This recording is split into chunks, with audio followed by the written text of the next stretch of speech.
1. Tidak mengarsipkan data karyawan secara lengkap. Kadang data karyawan cuma disimpan seadanya, tanpa KTP, kontrak kerja, atau riwayat mutasi. Ini bisa bikin repot kalau sewaktu-waktu dibutuhkan, apalagi untuk audit atau pengajuan klaim. Solusinya, buat checklist dokumen wajib tiap karyawan, lalu simpan rapi di folder fisik dan digital.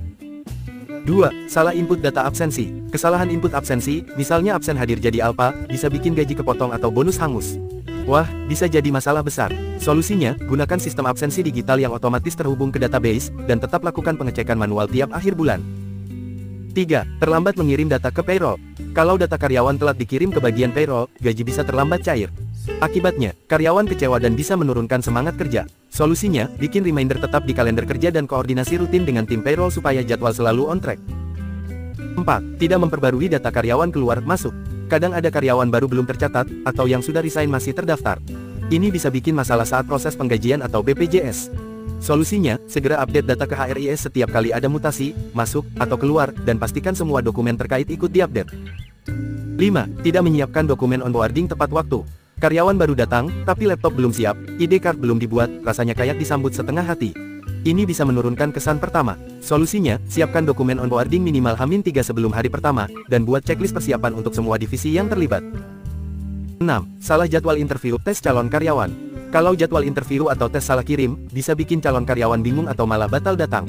Ini bikin perusahaan terlihat nggak profesional. Solusinya, gunakan kalender bersama tim rekrutmen dan selalu konfirmasi ulang sehari sebelumnya via email atau WhatsApp. 7. Lupa memproses cuti tahunan. Cuti yang nggak diproses bisa bikin karyawan merasa haknya diabaikan. Bisa jadi mereka ambil cuti tapi statusnya tetap dianggap masuk. Solusinya, aktif pantau pengajuan cuti harian, dan gunakan sistem cuti online yang otomatis mencatat dan memberi notifikasi.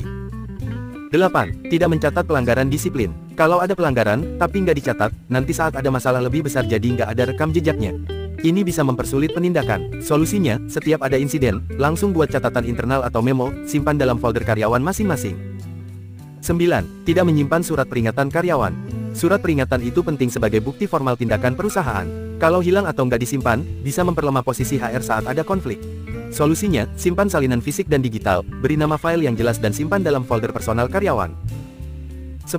Salah input data BPJS atau pajak karyawan.